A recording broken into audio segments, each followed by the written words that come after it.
ሰላም ወዲ ቻናል ተከታታዮች፣ ዛሬ እጅግ በሚገርም አሪፍ የተነሱ ነጥቦች አሉ። እነሱን ማስደምጣችኋለሁ። የፌዴሪ የህዝብ ተወካዮች ምክር ቤትና የፌዴሬሽን ምክር ቤት 5ኛ ዓመት የስራ ዘመን የጋራ መክፈቻ ስነ ስርዓት ተጀምሯል። ፕሬዝዳንት ታዬ አጽቀሥላሴ የመንግስት 2018 የበጀት ዓመት እቅድ በሁለቱ ምክር ቤቶችና መክፈቻ ስነ ስርዓት ላይ ማቅረብ መጀመራቸው፣ እነዚህ ካቀረባቸው ነጥቦች የምናነሳቸው ጉዳዮች አሉ። በዋነኛነት የተነሱ ነጥቦችን ብቻ አስታውሳችኋለሁ። በስነ ስርዓቱ ላይ የሁለቱ ምክር ቤቶች አባላትና የሃይማኖት አባቶች መቀመጫውን አዲስ አበባ ያደረገው የተለያዩ የሀገራት ዲፕሎማቶች፣ የክልል ርዕሰ መስተዳድሮችና ሌሎች ጥሪ የተደረገላቸው እንግዶች ተገኝተዋል። በዚህም በተገኙበት ፕሬዝዳንቱ ካነሷቸው ዋና ነጥቦችን አስታውሳችኋለሁ። መስከረም 2018 ዓ.ም የመጀመሪያው የአዲሱ ዓመት መቀበያ ላይ የማክሮ ኢኮኖሚ ሪፎርም ውጤት እያስገኘ መሆኑ አስታውሰው የታላቁ ህዳሴ ግድብም አንስተዋል። በተለይ በዚህ ሪፎርም በከፍተኛ ስራዎች እንደተሰሩም ማንሳት ይቻላል። ኦጋዴን የተፈጥሮ ጋዝም እንዲሁ በርካቶችንም ማንሳት ይቻላል። እንዲሁም ደግሞ የሚጀመሩትን ሁሉ አስታውሶ ማለት ነው። ሌላኛው ጉዳይ የማህበራዊ ዜጎች ጠቅሰው ዜጎች እንግዲህ ተጠቃሚ ያደረጉ በተለይ በጤና በትምህርትና በስፖርት ጉዳዮች ላይ መንግስት በትኩረት እንደሰራ ከፍተኛ አስተዋጽኦ እንዳደረገም አስታውሰዋል። ኢትዮጵያ ቁልፍ የታሪክ ምዕራፍ ላይ እንደምትገኝም ጠቅሰዋል። ላብነት ያህል የባህር በር ጉዳይ ቁልፍ ታሪክ ምዕራፍ ላይ እንደምትገኝ ይህ ምንም የማወላዳ ጉዳይ ነው። ትክክለኛና ወሳኝ ቦታ ላይ እንደምትገኝ ይህን በአስተማማኝ ሁኔታ አንስተዋልፈዋል ማለት ነው። ለዚህ ደግሞ ግልጽ የሆነ ነገር ማስታወስ ይቻላል። ኢትዮጵያ እንግዲህ አስተማማኝና ዘላቂነት ያለው የባህር በር የማግኘት ጉዳይ በዓለም አቀፍ በማህበረሰቡ እያደገ የመጣ መሆኑንም አስታውሰዋል ማለት ነው። እጅግ በሚገርም ሁኔታ ቁልፍ የሚባለው ፖይንቶች ተነስተዋል። ሌላኛው በጣምና ከሚገርመው ከወቅቱን ከመጠንና ከወቅቱ ጋር ከሚነሱ ጉዳዮች አንዱ የእርቅና የሰላም አማራጮችን በመከተል የሀገራችን ሰላም አስተማማኝ ለማድረግ እየተሰራ መሆኑን ጠቅሷል። ለዚህ ላብነት ያህል የተመለከተናቸው በርካታ ፖይንቶች አሉ። መንግስት እንግዲህ ለእርቅና ለሰላም ክፍት በማድረግ ጫካ የገቡ ወንድሞችን በተናጠልም በግሩፕም ሲመጣ በይቅርታ የተቀበለበት አንዱ አመላካችና ተጨባጭ መሬት የወረደ መሆኑን በግልጽ እየተመለከትንበት ነው። ስለዚህ በዚህ ጉዳይ እጅግ የሚገርምና የሚበረታታ ነው። ሌላኛው ጉዳይ ኢትዮጵያ ታምርት ንቅናቄ አንስተዋል። ይሄ በተለይ ኢትዮጵያ ታምርት ንቅናቄ ከውጭ የሚገኙትን በሀገር ውስጥ በመተካት የሀገር በቀል ምርቶችን በመተካት እንግዲህ ከውጭ የሚመጣ ምንዛሬ በመቀነስ ብሎም የሀገርን ኢንቨስተሮችን በማነቃቀት ከፍተኛ አስተዋጽኦ እንዳደረገ እናስታውሳለን። ይህ ከፍተኛ ሚና የተጫወተ ነው። በተለይ ኢትዮጵያ ታምርት ንቅናቄ ውጭ የሚገኙ በሀገር በቀል በመተካት ከፍተኛ አስተዋጽኦ እንደነበረው ይታወሳል። ይህም ከተነሱ አንዱ ዋና ነጥቦች ናቸው። የሀገር ብልጽግናና አይቀሬ መሆኑንም በአጽንኦት አስምረው ተናግረዋል። እድገታችን የማይቀርና የማይወላዳ እጅግ ከፍተኛ መሆኑን እንግዲህ አጽንኦት ሰጥተው ተናግረዋል።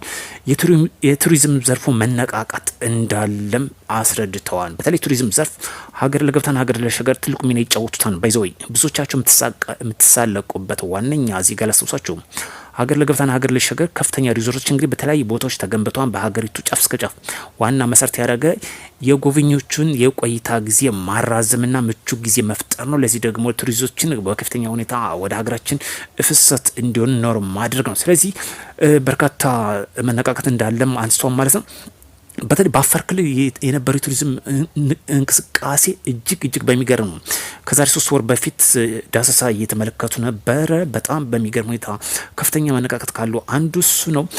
ሌላኛው ጉዳይ የሰባተኛው የሀገር አቀፍ የምርጫ ፍትሐዊና ዲሞክራሲያዊ እንዲሆን መንግስት እንደሚሰራ በአጽንኦት ተናግሯል። ይሄ እናስታውሳለን። የዛሬ 7 ዓመት ነው 5 ዓመት አካባቢ የዛሬ 5 ዓመት ማለት ነው ምርጫ ሲካሄድ ተቃዋሚ ፓርቲዎችን ባሸነፉበት ቀጠና ሁሉ መንግስት በተቀበለው እንግዲህ ወደ ፓርላማ እንዲገቡ እንዳደረገ ይታወቃል። ለዚህ ደግሞ እንግዲህ ትልቅ አስተዋጽኦ እንደነበረው የመጀመሪያው የሚያስብል ነው እና በዚህ ጉዳይ ደግሞ ተጨባጭ ያየንበትና እጅግ የሚበረታታ ጉዳይ ነው። ሌላኛው ጉዳይ ከተነሱት የኢትዮጵያ ዲጂታላይዜሽን ቴክኖሎጂ መዋቅራዊ ኢኮኖሚያዊ ሽግግር በአጭር ጊዜ የሚያሳልጥ ወሳኝ እርምጃ መሆኑ ተጠቅሷል። ይህ በጣም የሚገርም ነው። በተለይ ሰሞኑን በአማራ ክልል የተመለከት ነው የመርቃና የቴክኖሎጂ ማሳልጥ ዋነኛ አንዱ እንደነበረን ምክትል ተመስገን ጥሩነህ የተገኙበት ዋነኛ በዚህ ጉዳይ ነው። ይህ እዚህ ከፍተኛ አስተዋጽኦ እያደረገ መሆኑ ይታወቃል። ሌላኛው በጣም ሌላኛው ከተነሱ ዋነኛ ነጥቦች ከወቅቱ ጋር አብሮ የሚመጥንና እጅግ የሰዎችን ኑሮ እየፈተነ የሚገኝ የዋጋ ግሽበትን ወደ ነጠላ ሀዝ ለማውረድ የተጀመረው ተግባር ተጠናክሮ እንደሚቀጥልም መንግስት ጠቅሷል። ይህ የዋጋ ግሽበት እንግዲህ በከፍተኛ ደረጃ መንግስት እየሰራ ይገኛል። ለአብነት ያህል አዲስ አበባ ያለውን የዋጋ ግሽበት ለማረጋጋት መንግስት ከፍተኛ የሆነ መካዝኖችን ከፍቶ እንደነበር እናስታውሳለን። በአጭር ጊዜ መካዝኖችን በመክፈት ሸማቹ ማህበረሰብ ተመጣጣኝ ዋጋ እንግዲህ የሚገዛበትን አዳራሽ እንደከፈተ በፊት እናስታውሳለን። የዛሬ ዓመት ማለት ነው። ይህን መሰልና ሌሎችንም በማድራችን መንግስት በተለይ ዋጋ ግሽበትን እንግዲህ ወይም ንረትን ለማረጋጋት በከፍተኛ ትኩረት ሰጥቶ እየሰራ እንደሆነ ይታወሳል። ይህ እንደ አብነት ማንሳት ስላስፈለገ ነው። መቼስ ወሬኞች አሉባልታዎች እንግዲህ በርካቶች ወሬ ከመንዘት ስለማይቆጥፉኝ ከመሬት ከወረደው ጋር አያይዞ መናገሩ እጅግ ጠቃሚ ስለሆነ ይህን በዚህ ብንረዳው መልካም ነው። መልካም የስራ ዘመን እንዲሆን ለሀገራችን እንመኛለን። በሰለጠንና በተሳለጠ መንገድ መንግስት እንግዲህ በሩን ክፍት አድርጓል። ይህን ደግሞ ስርዓት እንግዲህ መጠቀም ለምትፈልጉ አሁን መንግስት ደጋግሞ እየተናገረው በዚህ መልኩ ብትጠቀሙበት በተለይ የእርቅና የሰላም አማራጮችን መከተል የሀገራችን የሰላም አስተማማኝ ለማድረግ እየተሰራ መሆኑን ገልጸዋል። ይህ ማለት ሁሉም ይህን አማራጭ እንዲጠቀምበት መንግስት ክፍት ማድረጉ የሚያመላክት ጉዳይ ነው። የነዳጅ አቅርቦት እንግዲህ ስርጭትና ግብይት ቁጥጥር ስርዓት በቴክኖሎጂ በታገዘ ተጠናክሮ እንደሚቀጥልም ተታውሷም ማለት ነው። በጣም የሚገርም ሁኔታ በተለይ የነዳጅ አቅርቦት ስርጭት ነው። በተለይ በየክልሉ ያለበት ሁኔታ እዚህ ጋር ከነሳን እንደግለጹሳችሁ በጎንደር ላይ ተደጋጋሚ የነዳጅ የተጫኑ ቦቴዎች በግፍ በጥይት ተደብድበው ሲቃጠሉ እናስታውሳለን። የማህበረሰብን ንብረት እያወደመ የአማራ ህልውና ጉዳይ እያለን እንግዲህ ይነግረናል። እኛ መችስ የዋዎች አይደል እንሰማቸዋለን። እያቃጠሉ ነዳጅን የህዝብ ማህበረሰብን አገልግሎት እያወደሙ የአማራ ህልውና ጉዳይ ሲለን እንሰማቸዋለን። በጣም አሳፋሪ እና አሳፋሪ ጉዳይ ነው። ስለዚህ ውድ የቻናል ቤተሰብ ተከታታዮች ሰላም ለሀገራችን ያድርግ። ሀገራችን የማይቀር ወደ እድገት ጎዳና ላይ መሆኗ በአጽንኦት ከተናገሩት አንዱ የብልጽግና ነው። የሀገር የብልጽግና ጉዳይ አይቀሬ መሆኑን ከተናገሩት ፕሬዚደንቱ በአጽንኦት አስምሮበታል። ምክንያቱም የሀገር የብልጽግና አይቀሬ መሆኑን አስረድተዋል ማለት ነው።